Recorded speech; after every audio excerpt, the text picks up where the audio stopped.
Un momento glorioso bajo la luz de su palabra. Muy buenas noches, amado del Señor. Una vez más estamos aquí en este tu espacio, tiempos de gloria y misericordia, un momento glorioso bajo la luz de la palabra. Hoy es una noche especial. Estamos acompañados, como siempre, el hermano Daniel, Jader, Saray, Mayra y nuestro hermano Eduardo Gallego, y este es su servidor, Donald Ariel Díaz. Hoy seguimos con la serie El liderazgo estratégico como segunda parte. Hoy vamos a entrar en lo que son ya los ministerios que habla la Biblia, los ministerios que se le ha dado a la iglesia, llámese evangelismo, maestros, pastorado. Y vamos a descubrir, a definir esos temas que a veces nos confunden, por lo menos el tema del evangelismo o evangelio. Y para esto tenemos a nuestro hermano Eduardo Gallego. Eduardo Gallego, bienvenido una vez más a este programa Tiempos de Gloria y Misericordia. Dios habla hoy, a Dios sea la gloria. ¿Qué quiere decir la palabra evangelio o evangelismo de acuerdo a la Biblia y de acuerdo a su perspectiva? Adelante, hermano Eduardo Gallego.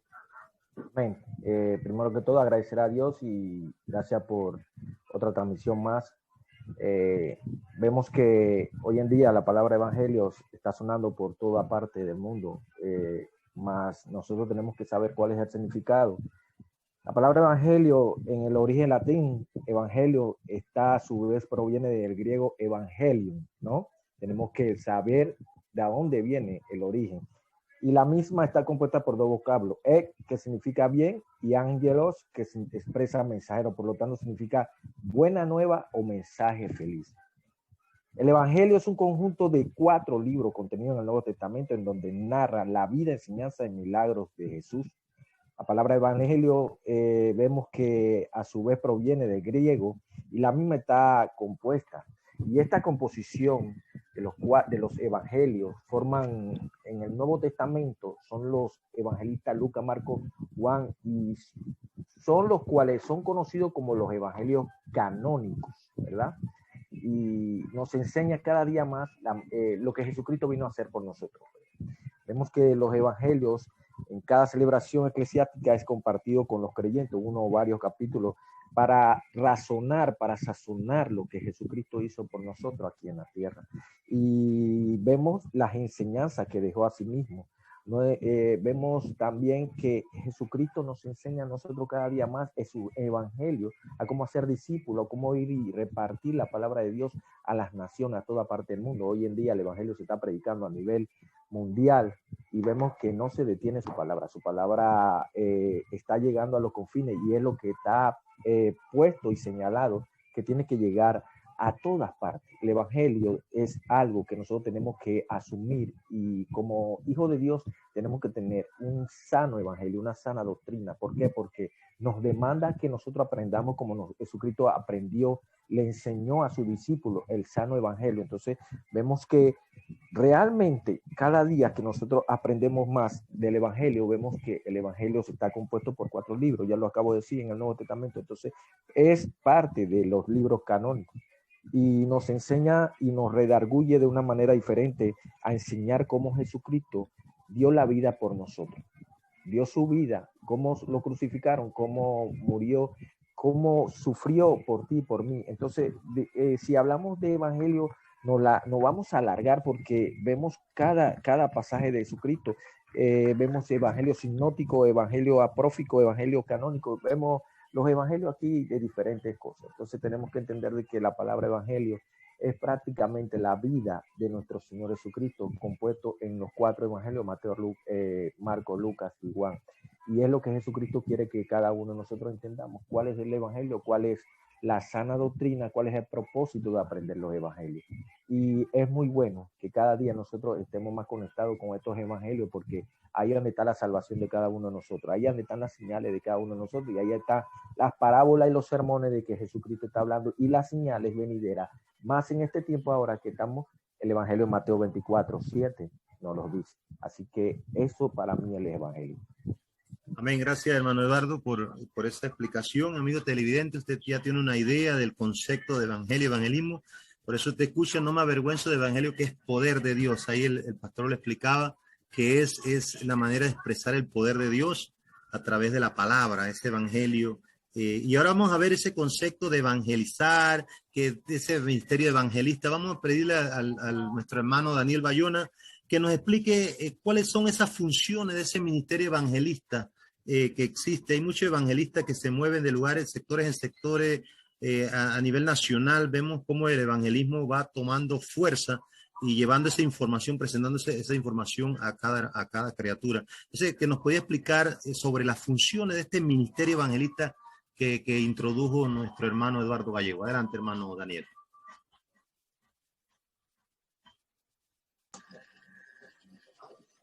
Buenas noches a todos, bendiciones. Buenas noches, bienvenido. Audiencia y los que nos ven y nos escuchan. Las funciones hay que tener en claro que la primera función principal de todo evangelista es predicar el evangelio en el poder del Espíritu Santo. En el poder del Espíritu Santo. Lo vemos en el capítulo de Hechos, cómo se manifestó el Espíritu Santo. Dice que el Espíritu Santo, cuando se mueve dentro de un evangelista, va a llevar a que van a manifestarse prodigios, señales, milagros que confirman la palabra que se predica. Esa es una de las funciones principales de todo evangelista, llevar el evangelio con autoridad, en el poder del Espíritu Santo. Tener esa persona la capacidad de estar bien delante de Dios. Recordemos que Dios respalda su palabra. No podemos jugar llevando un evangelio solamente de transmitirlo, sino del que va a transmitirlo, que viva la palabra conforme a la luz de la palabra. Entonces, eso va a demostrar que va a haber gente que va a creer, gente que va a ser convencida, no tanto por la palabra del evangelista, sino porque el Espíritu Santo se mueve a favor en esa atmósfera para que el Espíritu lleve a la persona al arrepentimiento. Muchas veces las personas escuchan nada más en el remordimiento. Sí, es verdad lo que dice el predicador, es correcto. Pero se acaba la prédica, se acaba el mensaje, se acaba a donde fue llevada la palabra y vuelve la persona. No ha habido un arrepentimiento en la persona. Por eso, el buen evangelista en una de sus funciones tiene que estar consagrado para Dios. Aquel también que a través de su manifestación de la palabra en esta persona, del evangelista en este caso, también tiene la función de sanar y liberar bajo la protección y dirección de Dios.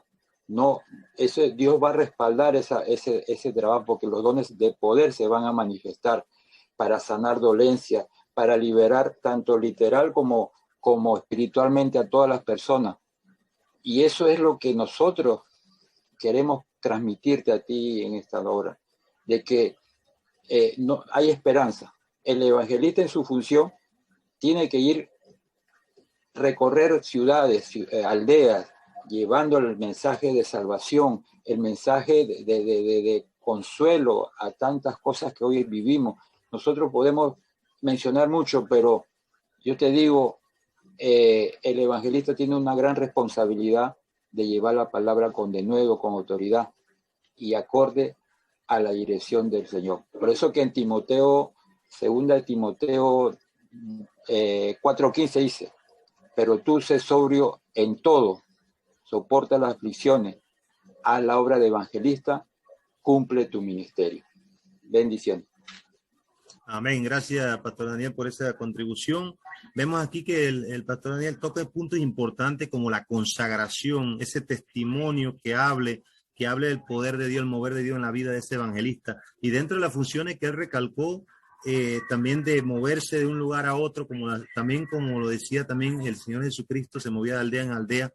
Ahí nos enseña parte del evangelismo, ¿no? Cuando él se movilizaba de lugar en lugar.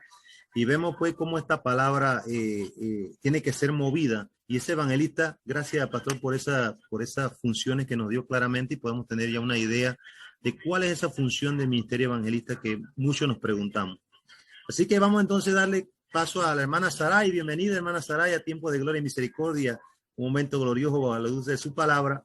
Vamos a ver si nos podría ayudar esta noche para este público que quiere saber más de la palabra, que está sediento de esa palabra.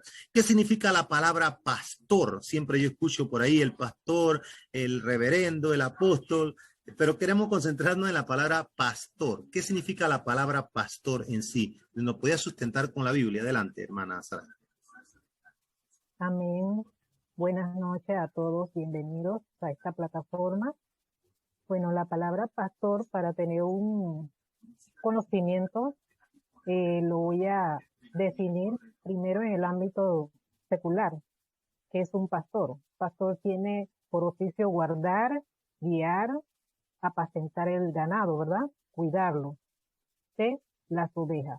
Pero en el ámbito espiritual, pastor es un ministro, es una persona que es llamada por Dios a cargo, o sea, esa persona está llamada a cargo de una congregación o de un X grupo de personas, ¿verdad? De la cual cuida y le da ese alimento espiritual, le muestra el camino que es Jesucristo, lo lleva a la palabra. Y un ejemplo que tenemos es en Juan capítulo 10, versos 7 al 18, donde él habla del buen pastor. Es la parábola del buen pastor. Dice que él da su vida por las ovejas. El buen pastor conoce a sus ovejas y sus ovejas lo conocen a él. Y él mismo se dice, yo soy el buen pastor. ¿Y quién dice esto? Jesucristo. Por lo tanto, el Señor también hace llamado a X personas, pastores de cada congregación, los llama a que sean ese buen pastor. Por lo tanto, nosotros que escuchamos la voz de Jesucristo, que sabemos que Él es nuestro pastor, también Él nos da terrenalmente un líder, porque también aquí se representa como un líder, alguien que va por delante. Dios le bendiga. Amén. Gracias, hermana Saray, por esos puntos sobre el buen pastor él da la vida por sus ovejas. Tremendo, porque ahí donde usted decía que nace esa intimidad entre esas ovejas que Dios le ha confiado a él y él con ellas, o sea, esa comunicación fluida, ¿verdad? De escuchar, de recibir. Tremendo la palabra pastor. Gracias por ilustrarnos más ese concepto. Así que vamos entonces a proseguir con nuestra hermana Mayra, la juventud. Hermana Mayra, tenemos, quisiéramos que usted nos ilustrara algunos versículos que hablen de nuestro Señor Jesucristo como pastor, como función de pastor. Adelante, hermana Mayra.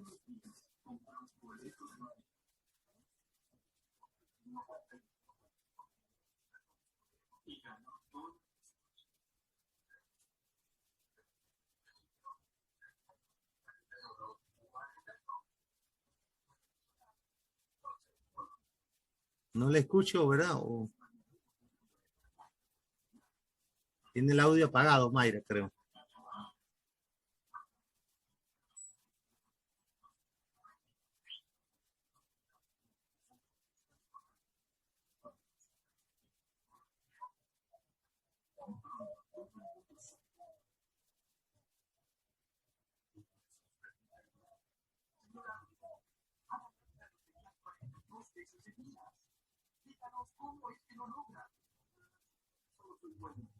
Adelante, Mayra. Debe ser algún problema con el micrófono, ¿verdad?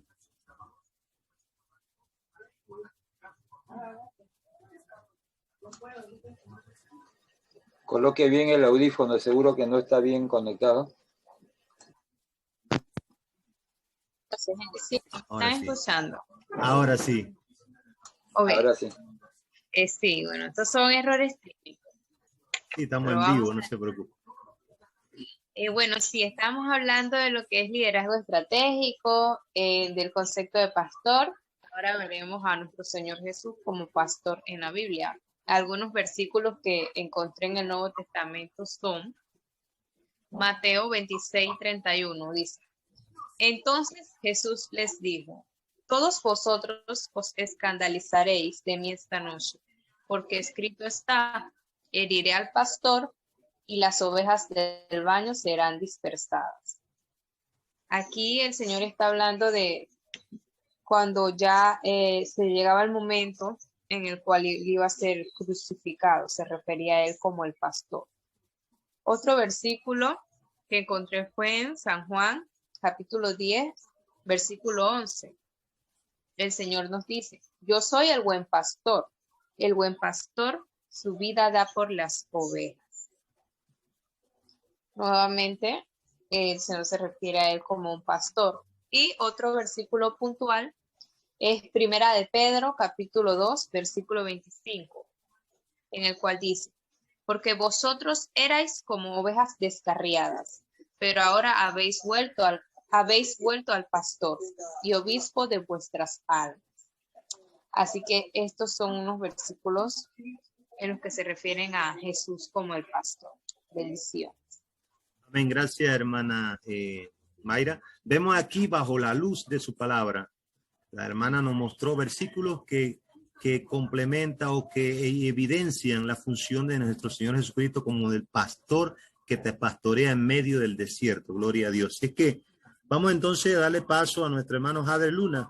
Hermano Jader, hablamos sobre el ministerio evangelista, cuáles eran las funciones. Ahora queremos saber las funciones del ministerio pastoral, sobre los pastores. ¿Cuáles son las funciones como pastor? Adelante, hermano Jader.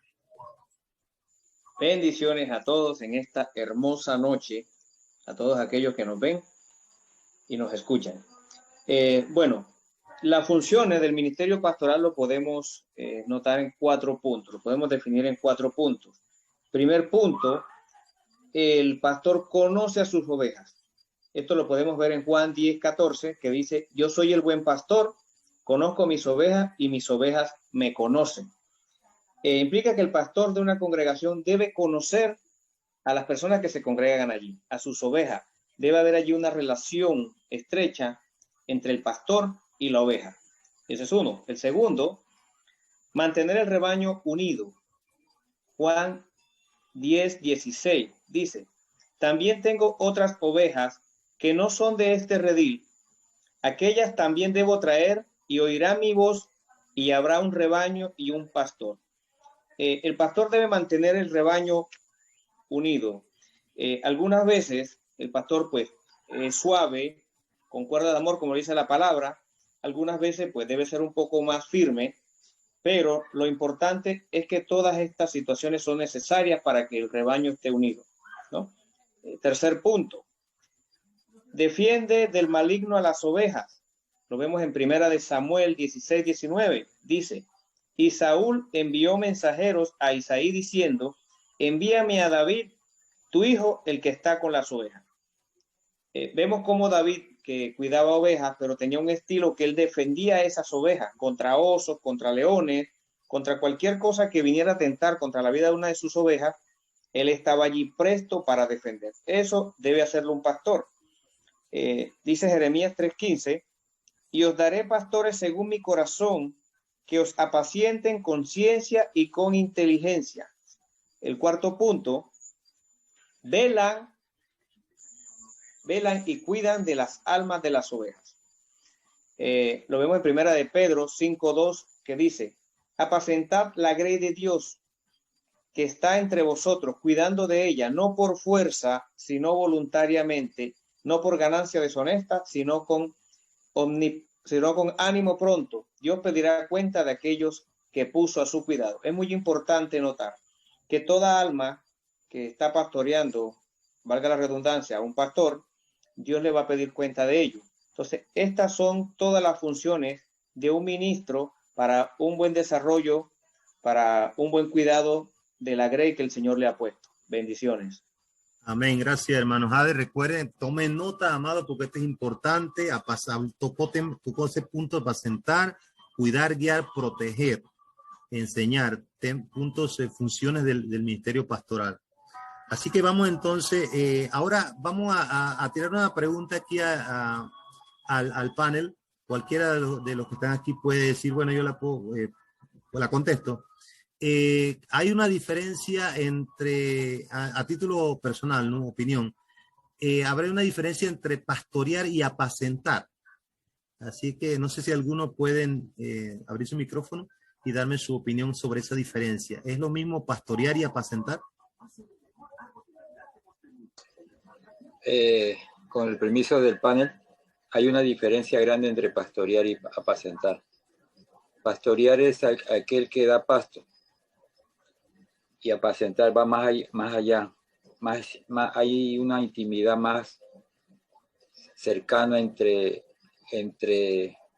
el que va a llevar alimento, que lo puede ser un pastor, pero el apacentar va a llevar a que del alimento de tener el cuidado individual de las personas, en este caso, el cuidado de ver cómo está en todos los aspectos, en todas las áreas de una persona, emocional, material, físico, todo esto. Y el pastorear solamente se abarca en dar la palabra, predicar, anunciar y se acaba esa relación, que no es malo, pero sí hay que tener mucho cuidado. Lo dice un Salmo 78, 72, que habla de eso. El mismo escritor pues nos lo dice, y eso es el cuidado que la iglesia o los pastores que están a cargo deben de tener hacia las mismas. Dice ahí, y él los apacentó según la integridad de su corazón y los condujo con la pericia de sus manos. Sí, integridad de corazón y la pericia de sus manos. Es un conjunto que debe llevar un pastor hacia su grey.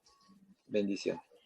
Gracias, Pastor Daniel, por esa explicación. Vemos que hay una gran diferencia, hay un puente enorme entre esos dos conceptos. No sé si otros quieren agregar algo más en esa misma pregunta. Tiene 2 minutos para agregar algo sobre ese punto que el Pastor Daniel nos acaba de dar su aporte.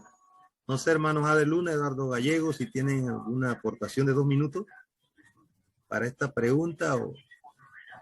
No, amén, sí. Buenas noches, miren. Inclusive Jesucristo le había dicho, Simón, tú me amas. Simón 3 veces le respondió, tú me amas. Y esto resulta interesante observar porque Simón junto con los otros discípulos habían sido llamados al ministerio apostólico después de una pesca milagrosa.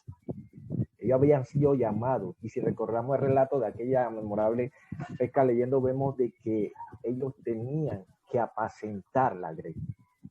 Entonces, apacentar es meterte en el problema de ellos, meterte en la situación de ellos, meterte porque tú tienes que sentir lo que ellos sienten para apacentar lo que ellos están sintiendo.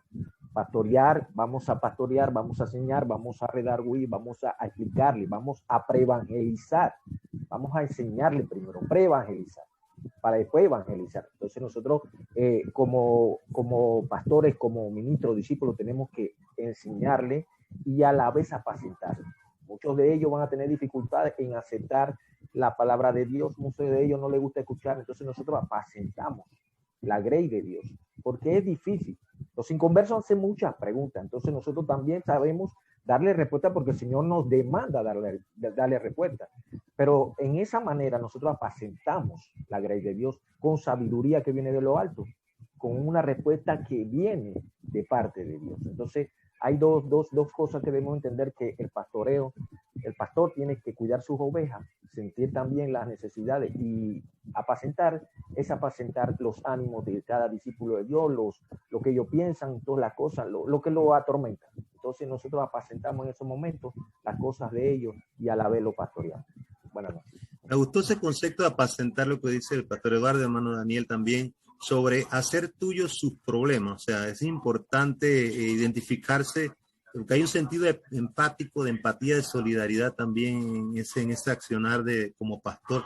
Y ustedes, hermanos que han sido llamados como pastores, que también en este programa, anoten estos temas porque es importante. No debemos quedarnos solamente en ese pastoreo externo, sino, como decía el pastor Daniel, tener esa intimidad con las ovejas, que a veces fallamos como pastores en esa área. Pero Dios nos ayude, ¿no? Así que no sé si hay otro comentario al respecto. No sé, Saray, Mayra, Javier, si quieren aportar. Si no, entonces seguimos con la siguiente pregunta. Buenas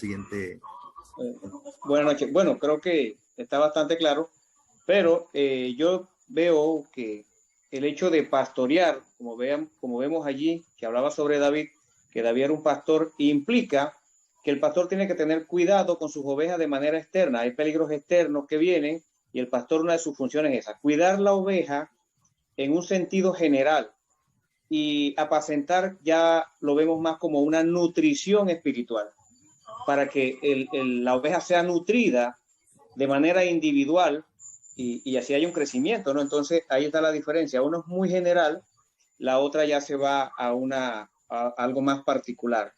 Entonces creo que allí es lo que puedo aportar. Creo que ya lo dijeron casi todos. Amén, usted lo resumió exacto en 2 palabras.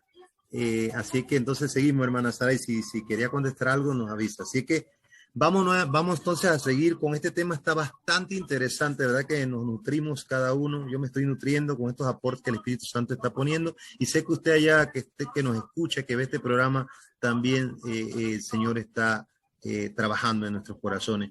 Así que vamos a ver entonces con nuestro hermano Eduardo Gallego. Hablamos de las funciones del maestro, hablamos de la función del pastor, las funciones del evangelista. Ahora queremos saber sobre ese ministerio magisterial donde surge la función de maestro de la doctrina, maestro de la sana doctrina de la palabra. ¿Cuáles serían esas funciones, hermano Eduardo, sobre el ministerio magisterial del maestro en nuestras iglesias?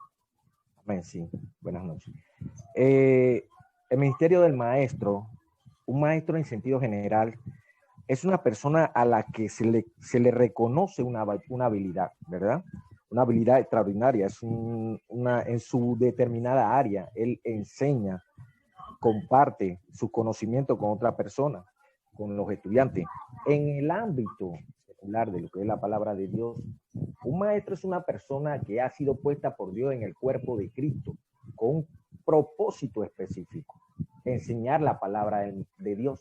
El maestro lleva una unción especial para abrir el entendimiento de la gente hacia ver qué es lo que Dios tiene para ellos.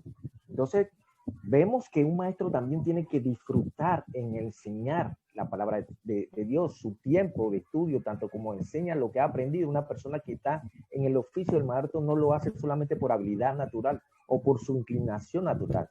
Él enseña y está puesto ahí por Dios, ¿verdad? Entonces, él tiene que entender que nosotros, si somos maestros, si Dios te constituye maestro, todas estas cosas y todos estos ministerios, tú tienes que hacerlo con amor.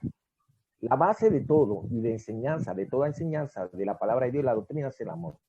Dios pone a los maestros, profetas, evangelistas, pero es una enseñanza que nosotros vamos a impartir con amor. Nosotros como maestros tenemos que entender también de que nosotros tenemos que enseñarle a las personas. También debemos indicar que el maestro es el único don ministerial mencionado por nombre en las 3 letras del ministerio. Efesios 4:11 dice que Dios constituyó profetas, maestros, evangelistas. Entonces vemos ahí de que Dios en cada área secular de la Biblia pone profeta, evangelista, maestro. Y si eres maestro, debes hacerlo con amor, debes tener un entendimiento que viene de allá arriba, porque Dios te va a dar la sabiduría que viene de lo alto. Entonces, como Dios te da esa sabiduría, tú tienes que implementar esa sabiduría a los discípulos, enseñarle a los discípulos lo que Dios te está mostrando. Pero todo eso es con una base, y la base esencial de todo es el amor. Bendiciones. Amén. Así habló de entrega, habló de sacrificio, habló de al amor, todo hacerlo con amor, como si fuera para el Señor. Es importante la función de maestro dentro de la iglesia. Veo también que los pastores pasan por un maestro, ¿verdad? Los pastores también pasan por un maestro, son enseñables, son enseñados, y es importante la labor tanto en secular, ahora más. Y le cuento a manera de testimonio, yo era maestro secular y cuando me llamaron al ministerio de maestro, yo lo pensé, porque dije, no es lo mismo enseñar secularmente que enseñar en la palabra de Dios, ¿no? Hay una gran diferencia y bueno, tomé el reto y gracias a gloria del Señor estamos trabajando ahí poco a poco, así aprendiendo más. Así que vamos entonces a seguir el tiempo. Tenemos otra pregunta aquí para nuestro hermano Daniel Bayona. Hermano Daniel, dentro de este liderazgo estratégico, de este tema especial, de este módulo que estamos analizando, ¿qué es una meta y qué tipo de metas hay y cómo se fija una meta? ¿Nos podría ilustrar sobre eso? Sí, ¿Qué es una meta? Correcto. Bueno, vamos a definir lo que es una meta. Dice que la meta es un resultado deseado que una persona o alguna organización imagina, planea y que se compromete a lograr. es un punto final deseado y que muchos tratamos de alcanzar dentro de un tiempo determinado. Entonces, van a presentarse en las metas varios tipos de metas. Los que están a corto plazo, a los que están a mediano plazo y a los que están a largo plazo. En cuanto al corto plazo, podemos decir que son aquellas que requieren de un breve periodo de tiempo para realizarse. Pueden ser días, semanas o meses. Se calcula un año. Y a los de mediano plazo son aquellas que requieren de un esfuerzo sostenido en el tiempo para cumplirse. Esta puede durar hasta 5 años. En cuando hablamos de liderazgo estratégico, esas son las recomendaciones que se dan cuando a la planificación de plan operativo, plan de acción. En el plan, el POA que le llamo, es el operativo anual, que se puede ser a corto plazo. El de mediano plazo entra lo que es el plan estratégico. Y el largo plazo, aquellas que necesitan de un gran lapso de tiempo para concretarse, que puede tomar 10 años y que esto puede ser para organizar una iglesia, formar una iglesia primero como un punto de predicación o comenzar como una célula, punto de predicación, pasa a una obra y se realiza, ya se puede decir que una iglesia. Pero todos estos tipos de metas pues son cosas alcanzables, son medibles, tienen que tener un periodo de tiempo que tiene que trabajar el equipo de trabajo en este negocio, la obra del Señor. Bendición. Amén. Gracias, Pastor Daniel. Así que usted que nos ve pudo comprender el tema de cómo se fija una meta, qué tipo de meta hay y qué es una meta. Es importante saber dónde nos queremos llegar, como decía el hermano, que la visión que debemos alcanzar, esa misión, esa visión. Usted ve en cada iglesia hay una misión y una visión. ¿Dónde vamos a llegar? Y inclusive en nuestra vida debemos fijar metas, ¿no?, que cumplir. Así que vamos entonces a darle paso a nuestra hermana Saray. Hermana Saray, ¿cómo es aquel liderazgo que se desarrolla bajo un plan de acción? ¿Nos podría explicar acerca de qué es un plan de acción? ¿Cómo se desarrolla ese liderazgo bajo un plan de acción? O un action plan, como se llama en inglés. ¿Cómo se va a trabajar de esa manera? Adelante. Ok, buenas noches nuevamente. Bueno, un plan de acción es un modo de la cual nos aseguramos de que la visión de nuestra organización sea concreta, sea directa. También se puede describir el modo en que el grupo empleará los estratégicos o las estrategias para el alcance de sus objetivos. También podemos decir que es aquel liderazgo que se enfocan en habilidades. Podemos también definirlas como, o decir algunos puntos que están aquí dentro, es dirigir una reunión, tomar decisiones, tener ideas, nuevas estrategias. O sea, que el plan de acción es algo que se mantiene y es algo que también es un punto muy, muy concreto.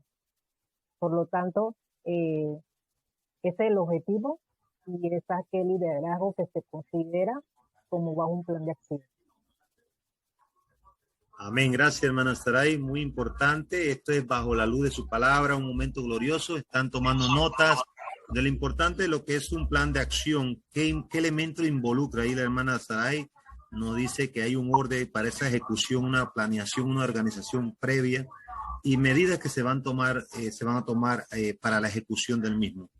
Así que vamos entonces dándole paso a nuestra hermana Mayra. Hermana Mayra, como líder, ¿cuáles serían los criterios para un plan de acción adecuado? Siendo ya usted líder, una líder, ¿cómo usted tomaría esos criterios para ejecutar ese plan de acción que sea adecuado a lo que se quiere llegar? Bendiciones, así Adelante. es. 3 criterios que debemos tomar en cuenta como líderes para ejecutar un plan adecuado son que el plan sea completo, claro y actual. En completo, tienen que estar listos todos los pasos de acción o los cambios a ser vistos en todas las partes relevantes de la iglesia. Como líder debemos procurar que toda la iglesia esté comprometida con el plan de acción. Claro, tiene que ser claro porque debemos establecer quién hará qué y cuándo se hará. Y actual, tiene que ser actual porque vamos a reflejar el trabajo que tenemos, anticipando las nuevas oportunidades o las barreras que puedan surgir en el caso que se dé en nuestro plan. Entonces, como líder, sabemos que los criterios deben ser completo, claro y actual. Bendiciones. Amén. Completo, claro y actuales. Gracias, hermana Mayra, por esa explicación. Así que vamos a darle entonces paso a nuestro hermano Jader Luna. Hermano Jader, ¿cómo y cuándo se debe escribir un plan de acción? ¿En qué momento y cómo se debe escribir este plan de acción? Bueno, un plan de acción se debe desarrollar dentro de los primeros 6 meses a un año tras el inicio de una organización. Se desarrolla después de haber determinado la visión, los objetivos y las estrategias del grupo. ¿Okay? Este plan de acción es un trabajo en progreso, o sea, no podemos hacer un plan de acción y ya ponerlo allí en el archivo, sino que debe estar visible porque a medida que vaya creciendo la organización va a necesitar de ajustes, de cambio. Entonces, ese plan de acción debe estar allí presente para hacer los ajustes necesarios a medida que crezca el ministerio, la iglesia. ¿Cómo escribir un plan de acción? Bueno, tenemos que determinar las personas o sectores de la comunidad que deben estar involucradas en el descubrimiento de las soluciones en estos proyectos, ¿no? Debemos ser inclusivos. O sea, la mayor parte de los problemas de desarrollo con los que trata el liderazgo son amplios, por lo que necesita soluciones amplias. Entonces, ¿qué tipo de personas podemos colocar allí? Bueno, primero, personas influyentes para que la comunidad sea afectada de alguna forma. O sea, personas que influyan, ¿no? Tenemos que tenerlo en cuenta. Dijimos que tiene que ser inclusivo, o sea, que tenemos que incluir la mayor cantidad de personas, ¿no? De diferentes ángulos. Personas que estén directamente involucradas en la problemática. Eso es muy importante para recibir una transformación y ser de testimonio a otros. O sea, tenemos que mirar ese punto. Otras personas son miembros de los ministerios o departamentos de la iglesia, también tenemos que tenerlos en cuenta. Personas que usted sepa estén interesados en el crecimiento y en la solución de los problemas sociales, culturales o religiosos. O sea, personas que estén interesadas también los incluimos. Y una parte muy importante, los recién llegados tampoco se pueden dejar por fuera, se incluyen. Y gente joven, recuerden que los jóvenes siempre traen ideas nuevas que son muy importantes también para el desarrollo de este plan. Amén. Bendiciones. Amén. Gracias, hermano Jader, por ilustrarnos una vez más. A ver, hermano Daniel Bayona, queremos hacer una pregunta. Vamos a hacer preguntas ahora. ¿Usted, qué liderazgo usted imitaría o tomaría de referencia en la Biblia? ¿De qué personaje? ¿Qué le impacta? ¿Puede repetir la pregunta que se, por favor? Ok, cómo no. Dentro del liderazgo que se ve en la Biblia, ¿qué personaje o qué mártir de la Biblia usted tomaría como referencia para tener un liderazgo estratégico? No sé, un Moisés, un Elías. ¿Qué personaje usted tomaría de ese liderazgo, lo imitaría para poder establecerlo en su iglesia, sea efectivo? Creo que a ninguno de los mencionados. Yo tomaría a Jesús, el modelo de los modelos. Jesús para tomar el nombre de liderazgo, él usó algo muy importante. Él tuvo comunión con su Padre. Él se dejaba guiar por el Espíritu. Él preparó a personas comunes y corrientes, influyentes, porque a los que él escogió, a veces se dice que eran personas del bulbo, pero eran personas que tenían recursos. Alguien que tenía una barca en ese tiempo tenía que tener recursos para trabajar y ayudar a otros en el trabajo ese. y aparte de eso, Él los prepara y los envía. Por eso que mi modelo a seguir, sin dejar a un lado a los mencionados, a Moisés, a Elías, debemos de poner siempre el personaje de Jesús como el autor para nosotros levantarnos, motivarnos, animar a otros, a forjar a otros, porque este es un tiempo en que los maestros son los que van a poner el equilibrio en los ministerios que mismo Jesús estableció, y no para sobresalir, sino para llevar la sana doctrina en este tiempo.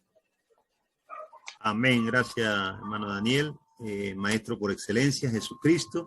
No sé si otro quería dar otro aporte en la misma pregunta, o todos coincidimos con nuestro hermano Daniel Bayona, o otro tiene alguna perspectiva diferente, tomando en referencia a algún rasgo de liderazgo de algún otro personaje dentro de la Biblia.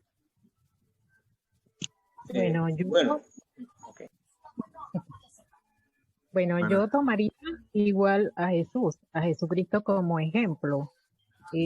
Lo tomaría en el sentido espiritual. ¿Por qué Jesús? Porque en él no hubo pecado. Él fue un ejemplo a seguir. Pero si yo me pongo como ejemplo, si yo pongo a alguien de ejemplo terrenal, o sea, como usted y como yo escogería también a Moisés. ¿Por qué a Moisés? Porque dice que por la fe Moisés salió de Egipto. Él le dio un liderazgo a Moisés. Moisés yo lo admiro mucho porque dice que fue un hombre manso. No ha habido otro hombre más manso en la tierra, así lo dice la Biblia. Y para mí, siempre he admirado a Moisés. Claro, primeramente a Jesús. Él es nuestro jefe, Él es nuestro Señor y Él es nuestro líder a seguir. Por lo tanto, sí, a Moisés, por eso, porque él nunca dudó, él no dudó, salió de Egipto, fue con esos millones de personas en un desierto, tuvo altas y bajas, pero él siguió. Igual como nosotros, a veces nosotros en el liderazgo nos pasan cosas, cometemos errores, ¿verdad? Aunque Dios nos dice por aquí, vamos por acá, pero ahí vamos. La cosa fue que Moisés hizo el trabajo que Dios le había dicho, pero claro, no totalmente, pero yo pongo de ejemplo a Moisés. O sea, para mí Moisés es un ejemplo también a seguir. Amén, gloria a Dios. A ver, hermano Hader, ¿cuál es su perspectiva, su punto de vista? Tiene 1 minuto y medio para... Ok, bueno, Jesús es el modelo de los modelos, ¿no? Eso no hay discusión allí. Pero cabe resaltar, en continuación de lo que dice la hermana Saray, pienso que un liderazgo muy puntual también que vale resaltar fue el de Josué. Josué tenía características de líder que pues valen resaltar, como lo dije anteriormente. Es enseñable, Josué es un líder enseñable, tenía convicciones firmes y la misión y la visión eran claras en su vida. Cuando dice, yo y mi casa serviremos a Jehová, ahí vemos un liderazgo que tiene una convicción firme y que pudo desarrollar toda esta labor por esa misma convicción, no desfalleció ante las situaciones. Así que pienso que el liderazgo de Josué pues es muy loable y vale la pena resaltarlo como modelo. Amén. Un liderazgo, como usted bien lo mencionó, un liderazgo colaborativo que involucra a la familia, ¿verdad? Todo de servirle al Señor en un solo espíritu. Gloria a Dios, tremendo. Así que vamos a ver nuestro hermano Eduardo Gallego, ¿qué nos podría decir acerca, cuál es su perspectiva? La misma pregunta. Bueno, ok. Primero que todo, es como estoy de acuerdo con el pastor Bayona, Jesús, pero tenemos 7 líderes muy importantes y grandes que se encuentran en la Biblia. Dios los eligió como líderes. Uno de ellos es Moisés, que fue manso. David, un hombre según el corazón de Dios. El obediente Daniel. Pablo, el sufriente. Nehemías, el atrevido. Y la valiente Débora. Son los 7 líderes más importantes que nosotros tenemos que resaltar en la Biblia. Así que, pero el primero de todos es Jesucristo. Dios me lo bendiga. Amén, gloria a Dios, así es. Y nuestra hermana, vamos a ver qué opina la juventud. Creo que Mayra sí es la más joven del grupo. Yo soy el mayor. Así que, hermana Mayra, a ver, ¿usted qué opina sobre qué liderazgo usted tomaría de alguno de los líderes terrenales? Vemos que Jesús es el líder por excelencia, pero ya lo han puesto en la perspectiva terrenal. ¿Quién usted copiaría esa faceta de liderazgo? Líderes terrenales. Bueno, yo estoy en parte de acuerdo, primeramente con todo lo que pusieron los compañeros en el panel. Pienso que el mayor líder a seguir siempre ha sido nuestro Señor Jesucristo. Él vino a este mundo a liderar, pero no de la manera que estamos muchos acostumbrados, siendo nosotros los que nos exaltamos, sino que el Señor siempre se mantuvo humilde y lideraba guiando a los demás, lideraba sirviendo, que es un factor muy importante. Y igualmente muchos líderes en la iglesia, personas que el Señor utilizó, que puede ser cualquiera de nosotros realmente. Mientras el Señor sea el que nos dirija, confío en que podemos hacer cosas grandes como líderes. Entonces yo, como un líder que seguiría, realmente sería nuestro Señor Jesucristo. Lo estamos siguiendo, no, de hecho no lo seguiríamos, lo estamos siguiendo porque estamos aquí. Y esa es mi opinión. Bendiciones. Amén, amén. Gracias, hermana Mayra. Hermano Donald, ¿me permite? Adelante, hermano Daniel, adelante. 30 segundos. Yo me inclinaría a un personaje del Nuevo Testamento. Puedo mencionar a dos, a Esteban y al apóstol Pablo. Dieron muchos ejemplos del verdadero, para el tiempo nosotros, para los gentiles y para el tiempo de la gracia. El ejemplo a seguir, porque él tuvo un encuentro directo con el Señor, aparte del conocedor, de instruido, preparado, y él reconoció que todo lo que él lanza una expresión muy fuerte y dice, ya no vivo yo, más Cristo vive en mí.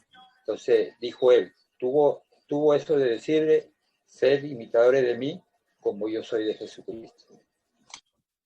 Amén. Y ahí usted lo que indicaba al comienzo, un líder tiene que ser, un ministro tiene que ser un esclavo de Jesucristo, ¿verdad? Ahí se enlaza lo que usted exponía al principio. Así que, hermano, usted que nos escucha, este es un momento glorioso bajo la luz de su palabra. Le pedimos entonces al hermano Hader, ¿qué le puede decir usted a esta juventud que nos escucha, a este público que ve este video, acerca del liderazgo y que se acerquen al Señor para que tengan esa oportunidad de liderazgo? ¿Qué mensaje usted le daría para cerrar entonces el programa del día de hoy?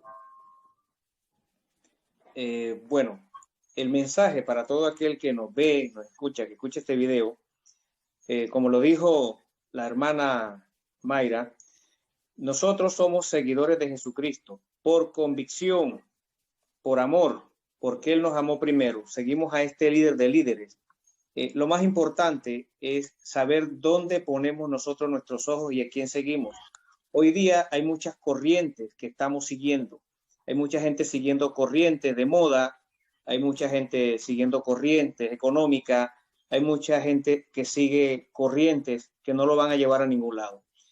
Lo importante es saber qué liderazgo vamos a seguir, a qué líder queremos imitar.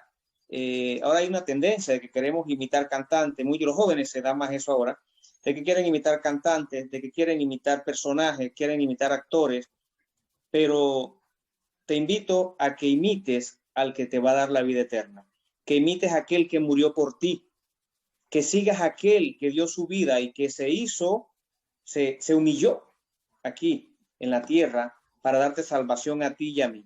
A ese te invito a que sigas, así como lo seguimos todos los que estamos aquí, que un día Él nos llamó y escuchamos su voz, porque Él dice que yo llamo a mis ovejas y mis ovejas me oyen. Sé una de esas ovejas. Te invito a que escuches esa voz del Señor, que te vuelvas una de sus ovejas, porque Él te va a cuidar y te va a apacentar. Amén. Dios te bendiga. Amén, hermanos. Gracias por esta invitación. Usted que escuchó, escuche la voz de su pastor, el que da la vida por sus ovejas. Así que cerramos esta transmisión. Entonces, gracias a este panel selecto que siempre nos acompaña y que dan este tiempo de ofrenda al Señor. Este fue tiempo de gloria y misericordia, un momento glorioso bajo la luz de su palabra. El próximo programa será de bendición. Dios habla hoy, Dios se pronuncia, Dios se quiere lucir en nuestras vidas. Él quiere llevarnos ese mensaje de amor. Así que sería todo por esta noche.